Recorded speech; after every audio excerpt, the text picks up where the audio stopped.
Minha gente, são 19h01. Eu tenho o prazer de receber aqui nos estúdios da Rádio Cidade minha amiga querida, uma pessoa que eu admiro muito. Já admirava antes de ser secretária da Assistência Social, que é uma pasta dificílima e ela vem fazendo um grande trabalho. E agora admiro mais ainda pelo trabalho que vem realizando. E está aqui com a gente hoje para falar de dois assuntos importantíssimos. Hoje, inclusive, trouxe aqui o Eliezer, que é cadastrador do CadÚnico. E Itapema está vivendo um momento histórico. Muito em breve nós teremos as nossas primeiras habitações populares. E o CadÚnico é uma etapa prioritária desse evento, né? Desse momento que a nossa cidade vive. Então eu queria dar uma boa noite para você, Iris. Seja muito bem-vinda, tudo bem, querida? Muito obrigada pela oportunidade. Boa noite, professor Helles. Boa noite, Lívia. Boa noite a todos os ouvintes da Rádio Cidade. É sempre uma alegria estar aqui, ocupando esse espaço, tendo a oportunidade de ocupar esse espaço e levar informações para todos os ouvintes. O Eliezer, seja muito bem-vindo, tudo bem? Obrigado, boa noite. Lívia, prazer. Professor Helles, prazer também estar aqui. Muito bom ter esse espaço, falar sobre essa política importante, né? Política pública muito relevante, né? Para a nossa sociedade. Obrigado pelo espaço mais uma vez. Secretária, obrigado por me convidar. Estamos aqui. Hoje nós temos duas pautas importantes. Eu queria começar exatamente com esse assunto, que é a atualização e os novos cadastros para o CadÚnico. Vocês estão fazendo um grande mutirão para tentar incluir ou atualizar os dados de quem precisa do CadÚnico, né, Iris? É isso aí. Hoje eu estou aqui acompanhada, né, do nosso servidor do Cadastro Único, que vai poder explicar um pouquinho mais com propriedade como funciona o Cadastro Único e quem precisa fazer, que pode se cadastrar, quais benefícios e programas que pode estar acessando ali tendo o Cadastro Único. O Eliezer, conta pra gente então. Em primeiro lugar, eu vou começar pelo óbvio, pelo básico. Por que é importante hoje estar cadastrado no CadÚnico? Bem, professoras, é o seguinte, assim, para a gente ter uma dimensão do que é o Cadastro Único, né, e a importância dele, hoje, por exemplo, no Brasil, ele é um cadastro nacional, né, ele tem mais de 97 milhões de brasileiros que estão cadastrados no Cadastro Único. É quase a metade da população brasileira está no Cadastro Único, né, o governo federal, que é o proprietário é o fornecedor desse cadastro, então ele tem essa amplitude, né, muito grande, né, o nosso país é continental. Então, para você ter uma ideia da envergadura desse cadastro, né? E ele não é um cadastro simples, é um cadastro bastante complexo, tem muita informação, que dá muito subsídio para os municípios, para os estados, para a União, para as suas políticas públicas, né? Tem informações sobre as famílias, sobre onde elas moram, quais são as condições de moradia, qual é a renda, se tem família, nessa família, se tem pessoas com deficiência. Enfim, são informações importantíssimas sobre as famílias, sobre as vulnerabilidades delas, e servem para o governo federal, para os municípios, para os estados identificarem aonde colocar seus esforços, né? Em Itapema, por exemplo, são 21 mil pessoas cadastradas. Gente, é esse o tamanho do nosso público hoje, né? São 21 mil pessoas que estão no nosso Cadastro Único aqui em Itapema. Me cocei aqui, Lívia. Me cocei, Lívia. Se coçou? Sabe por quê? E vou ser criticado por isso, não tem problema, as pessoas têm todo o direito também de pensar contrário, enfim, a gente está aí numa sociedade plural, né? Mas a Itapema não é só dos prédios altos e da riqueza não, viu, querido? Não. Se você acha que Itapema é só o luxo aí dos carros importados, dos apartamentos milionários na meia praia, abre teu olho. Jesus fica falando de um crescimento econômico que é importante para a geração de empregos, para fazer a renda per capita do município subir, mas a gente tem um abismo, uma desigualdade social muito gritante. 21 mil cadastros. Isso que permite, né? Esse é o Cadastro Único, que permite que o município conheça a realidade das famílias ali, para a gente poder acessar diferentes políticas públicas para as famílias, né? Por isso a importância do Cadastro Único. Elias, eu vou te colocar numa fogueira. Imagina, olha só, 21 mil cadastros. A fala comum das pessoas é que tem muito vagabundo usando benefício social. É o que vocês veem lá na ponta? Não, definitivamente. Esse dado, por exemplo, de 21 mil pessoas que estão cadastradas, né, no Cadastro Único, que é um cadastro familiar, né? Sim. Esse é a quantidade de pessoas, né? Famílias, evidentemente, é menos. Claro. Né? Não significa que essas 21 mil pessoas estão recebendo algum tipo de benefício social. Sim. Estar no cadastro único não significa que está recebendo algum benefício. Porque o CAD único ele é o pré-requisito para os benefícios exatamente, sociais. Perfeito, né? Por exemplo, do governo federal, os mais conhecidos são o Bolsa Família, né? Que hoje no município são cerca de 2.400 famílias, né? Que é diferente desse dado de pessoas, né? São cerca de 2.400 famílias beneficiárias do Bolsa Família em Itapema, né? Outro programa do governo federal, aliás, é um benefício, né? O benefício de prestação continuada, né? Para pessoas idosas ou pessoas com deficiência. O BPC, que muita gente chama de LOAS, que é a Lei Orgânica de Assistência Social, que é onde ele está regulamentado. O BPC também faz parte do cadastro único. Para você estar, né? Solicitar o BPC, você tem que estar no cadastro único. O PED Meia, por exemplo, que é para os alunos do ensino médio, que também é um programa do governo federal.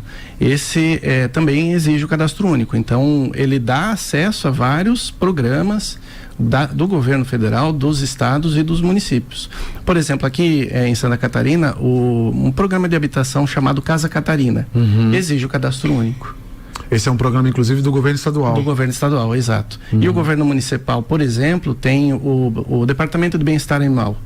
Ele tem lá na legislação essa exigência do cadastro único para atender as famílias que levam o seu animal para atendimento naquele local. Então, veja a capilaridade que o cadastro único tem. Não atende só os benefícios que a União cria, mas como os estados e os municípios também. Ô Eliezer, me diz uma coisa. Quando você fala que o cadastro é muito complexo, explica para o nosso ouvinte por que ele é complexo. Bem, primeiro que ele tem um cruzamento de dados bastante eficiente com o INSS, com a Receita Federal, com o Ministério do Trabalho. Então, é uma ferramenta muito. O cara pode tentar fraudar, mas vai ter problema. Em algum momento a situação se aparece, né? Exatamente. E essa base de informações, ela é bastante robusta, porque o nosso formulário lá é bastante longo e traz uma série de informações que eventualmente a gente precisa averiguar. Então, essas informações sobre as condições de habitação, né? Se a família está recebendo, se ela tem na sua rua calçamento, se ela está acessando água encanada, se tem energia elétrica, ou se ela está numa localidade como ali na comunidade da 450, em que é sem medidor, né? Isso o cadastro único indica, né? Quantas famílias estão nessa condição. Os acessos a serviços de saúde e de educação, a gente insere essas informações também no cadastro único. As despesas que as famílias têm, para que a gente conheça a realidade delas, o quanto gastam em aluguel, quanto estão pagando de água e luz, né? Essas informações são muito preciosas para você conduzir a política pública, né? Perfeito. Então, quanto mais a gente conhece a realidade das famílias, melhor a gente concentra os esforços naquilo que é necessário, né? É por isso que a gente entende que ele é um cadastro complexo, porque ele não é simples nome de pessoas e CPFs, assim. Ele tem uma profundidade bastante grande. Eu queria saber de vocês, como é que está sendo feito esse mutirão? Porque vocês teriam amanhã, salvo me engano, sexta e sábado. E parece que domingo também, é isso? Como é que está hoje a programação de vocês para esse mutirão de atualização dos cadastros? Bem, a gente participou no último dia 15, né? No Itapema Mais Perto, que já é um programa que já está consolidado, né? Já vem acontecendo desde o ano passado. Que foi no mesmo dia o lançamento do programa habitacional, né? Que não faz parte da assistência social, é de outra pasta, né? Mas é aquele pré-requisito, né? Pré-requisito, exato. Esse foi o primeiro momento, né? Que a gente estava lá exclusivamente para atender as famílias interessadas em participar do programa de habitação. Agora, no dia 22, que é sábado, né? Nós vamos excepcionalmente abrir os CRAS, 2 cadastradores nesse CRAS do Bom Redes, 2 cadastradores no CRAS do Casa Branca. Tá. Então nós vamos trabalhar ali no horário comercial do sábado, né? Que é um horário extraordinário, porque a gente não trabalha no sábado. Sim. Fecha para almoço? Sim. Você vai fechar para almoço. De 8 a meio-dia, das 13 às 8 às 11? Isso, e das 13 às 16. Tá, perfeito. Das 8 às 11, distribuição de senhas, né? Não precisa agendar, né? Nesse momento. Não sabe. Aí a gente tem um limite de atendimentos, né? Evidentemente. Então, a distribuição de senhas vai ser das 8 às 11, da 1 às 4 da tarde, que daí dá pra gente atender até o máximo que for possível. Durante as semanas, a gente está atendendo de segunda a sexta normalmente, né? Com agendamento, né? Foi algo que a gente implementou desde o ano passado para evitar que as pessoas ficassem o dia todo esperando para serem atendidas. Até porque eu imagino, né, Iris e Eliezer, que é um cadastro longo e demorado de ser preenchido, né? Sim. Dependendo da situação da família, acaba tendo, pode ser muito tempo. Cada cadastro varia, né? Mas no mínimo de 10 e até 30 minutos. Depende do tamanho da família, da quantidade de informações que precisam ser atualizadas. Familiar, né? Perfeito, perfeito. E aí, só para a gente fechar esse assunto, é claro, né? Quando a gente olha, para quem você indicaria, Eliezer? Quem está nos ouvindo agora, né? Como é que pode perceber que precisa fazer o CAD único? Né? Qual é o alerta que ele precisa ligar para dizer assim, caramba, eu tenho que ir lá fazer o meu CAD único? Ou para as pessoas que precisam atualizar, existe o pré-requisito, o que precisa fazer, o que precisa levar de documentação, enfim. Tá, são várias coisas. Vamos lá. Pergunta com várias fases. Eu trouxe aqui, para não esquecer de nada, né? É um comprovante do cadastro que todas as famílias que fazem atualização, fazem inclusão, elas recebem. Certo. Né? 4 informações são as principais que ficam nesse comprovante. Perfeito. Todas as famílias recebem e elas conseguem acessar isso, inclusive, pela internet, pelo portal do Gov, no cadastro único. Elas conseguem acessar esse documento também por conta própria. São 4 informações que tem ali. Quando foi feita essa atualização, para ele ter validade, tem que ter sido feita essa atualização nos últimos 2 anos. Essa é a primeira informação. Então, se a família fez essa atualização dentro desse prazo de 2 anos, a princípio, ok. Tem as outras 3 que também têm que estarem corretas. Perfeito. Né? Por exemplo, a composição da família, né? Aparece o nome das pessoas, né? A quantidade de pessoas que fazem parte dessa família tem que corresponder à realidade do momento, né? Entendi. O nome das pessoas tem que corresponder ao que a família vive hoje. Né? Se alguém foi embora e continua constando no cadastro, é preciso atualizar. Se foi embora, se faleceu, se saiu daquele nicho familiar, tem que sair do Isso, tem que fazer uma atualização para organizar a composição da família. E a mesma coisa se nasceu alguém nesse período. Perfeito, exatamente. Perfeito, ok. No caso, inclusive do cadastro que eu trouxe hoje, é o caso dessa família. Eu sei que uma criança nasceu, mas ela ainda não compareceu para incluir mais esse bebê. Tá. O endereço. O endereço também tem que corresponder à realidade da família. Se ela mudou de endereço, mesmo que seja dentro do município, ela precisa atualizar. Foi para casa vizinha, já precisa atualizar. Exatamente. Mesmo bairro, tem que atualizar da mesma forma. Exato. E a renda, né? A renda também aparece, né? O perfil de renda da família. Se isso mudou com o tempo, também é preciso fazer uma atualização. Então, se a pessoa continua morando no mesmo endereço, as mesmas pessoas, e a renda também não mudou, e a atualização foi feita dentro dos últimos 2 anos, o cadastro está atualizado.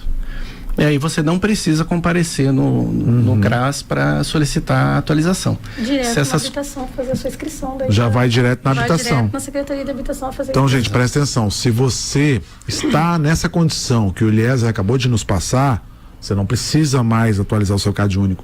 Você vai buscar direto a habitação. Até uma questão importante, que o sistema habitacional, né, esse cadastro que pertence à Secretaria de Habitação, ele permite que as próprias famílias façam o cadastro. Né? Tem lá no portal da prefeitura, tem o link e tem o local para a própria família fazer o cadastro. Inclusive, é estimulado que as famílias façam, inclusive para gerar autonomia, né? Para fomentar a autonomia das famílias. E a gente acredita também que a demanda vai ser gigante para aqueles servidores lá da habitação também. Sem dúvida. Então, quanto mais as famílias conseguirem fazer por conta própria, melhor, né? Claro. Elas estão conquistando um passo a mais de cidadania. Isso. Quando elas mesmas fazem os pedidos que precisam ser feitos. Para a gente fechar esse assunto e passar para o nosso próximo assunto, que é importante também, Eliezer, e para quem vai aderir ao CAD único agora, existe uma renda? Qual é o limite de renda da família para que as pessoas possam começar a pensar em buscar o CAD único? Tá. De regra geral, o cadastro único, ele é priorizado para famílias de baixa renda. Tá. Quando uma família, por exemplo, que tem uma renda superior a 3 salários mínimos, ela precisa justificar o porquê quer fazer o cadastro único. Certo. Ela pode fazer, mas ela precisa apresentar uma justificativa para o cadastrador. Eu quero participar de concurso público em determinado estado e lá permite que determinada renda tenha isenção. Ok, é uma justificativa, pode ser feito. Famílias com menos renda do que isso, 3 salários mínimos, podem fazer o cadastro único sem qualquer requisito, né? Sobre o programa de habitação, essa fase que está ocorrendo agora, tem um limite de renda de R$3.200. Tá, perfeito. Famílias com renda total de até R$3.200 podem participar dessa fase do programa habitacional. E a gente está dando prioridade no cadastro único para essas famílias. Famílias que têm uma renda superior a essa podem fazer o cadastro único, mas podem fazer em outro momento. Certo. Porque agora não vai ser útil para habitação, né? Para outras questões tem que ser avaliado. Mas tem que ser bastante frisado isso para a população que pretende participar do programa de habitação. Se tem renda superior a R$3.200, não é o momento, né? Pode ser deixado para depois. Ô Iris, você trouxe um craque para nos dar uma aula aqui hoje, né? O homem está informado. Obrigado, viu, Eliezer? Informações poderosas aqui para o ouvinte da Rádio Cidade. Iris, eu quero te colocar no assunto para a gente falar de um outro assunto importante também. Vamos fazer aqui uma chamada para o acolhimento temporário de mulheres em situação de violência, né? Me conta um pouco dessa situação, por favor. Nossa, foi uma grande conquista, uma grande realização ali para a Secretaria de Assistência Social, para a Prefeitura do município, né? Para todas as mulheres, principalmente, esse credenciamento, ele foi ontem publicado, esse edital. E agora esperar, né, as empresas com os critérios estabelecidos ali, as instituições, para poder estar se inscrevendo ali para Iris, e a gente até conversou com as meninas aqui um pouquinho antes de você chegar, que você tão bem conhece, tanto a Kelly quanto a Evelyn. E, poxa, 361 medidas restritivas no município, 137 botões de pânico. Sempre tem uma mulher precisando de uma casa de acolhimento, né? Sempre. A gente depara, principalmente nos finais de semanas, né? Com vítimas de violência doméstica. E graças a Deus, até o momento, né, a gente tem conseguido encaminhá-las, né? Geralmente elas têm um parente em outro município, um familiar, em outro estado, uma amigo amiga que acolha. E a gente faz todos esses encaminhamentos. Muitas também estão aqui no município ainda, que não é tanto esse risco, né? Que faz o acompanhamento no CREAS, né? Com as técnicas. E agora, com esse credenciamento, a gente vai ter ali as vagas para a gente poder acolher os casos mais graves, né? Daquelas que estão correndo risco de vida mesmo. Ô Iris, mas além da mulher acolhida, os filhos também são acolhidos, sim, né? Os filhos também. Então, todo mundo que está naquela situação de vulnerabilidade pode ingressar numa dessas casas. 2, 3 filhos. Né? Estão ali junto. E pela tua experiência, Iris, eu tenho certeza absoluta que você, a própria secretaria, já devem ter visto essa situação. Vai aparecer entidades interessadas? Vai, né? Já tem um movimento. Já tem movimento, já vai. Com certeza vai, né? A gente sabe que existe bastante, né? Instituições assim. E estamos torcendo também que apareça bastante ali, né? Porque quanto mais, melhor, né? A gente, às vezes, uma não tem muita vaga, às vezes eu creio que são 10 vagas no edital, né? São 10 vagas. No edital, 10 vagas a princípio. E claro, né, isso não impede que haja, já que é um credenciamento, pode ser que daqui um pouco opte por mais vagas, né? É um credenciamento em aberto, você vai ter várias casas ali se credenciando. Uma não tem vaga, faltou, tem a outra que está credenciada que a gente pode encaminhar para outra. Muito bom, Iris, essa notícia é muito boa para as mulheres que passam por essa situação e às vezes ficam porque não tem para onde ir. Professor, até essa questão que a secretária trouxe, ela já foi discutida no Conselho Municipal de Assistência, né? Sobre a necessidade de nós termos um espaço que acolha de maneira emergencial mulheres em situação de violência e seus filhos, né? Existia uma ferramenta, né? Que era o hotel E essa ferramenta acabou sendo não utilizada porque o que era indicado era muito longe do município. Os hotéis que se credenciavam para fazer esse acolhimento. E aí ficava muito longe do município, era inconveniente para a mulher, era ruim para a secretaria se desenvolver e levar a mulher até lá. Sim. E então essa medida, ela é extremamente necessária. Sem dúvida. Sem dúvida. Sem dúvida, sem dúvida. Aquela pegada do recomeço, né, Iris? Para quem está numa situação como essa, é o primeiro passo talvez para o recomeço. Tá num lugarzinho que ela possa dizer, olha, é temporário, mas daqui eu posso reconstruir a minha vida. Isso é uma ação que foi planejada, né? Está dentro do plano de governo do nosso prefeito Xepa.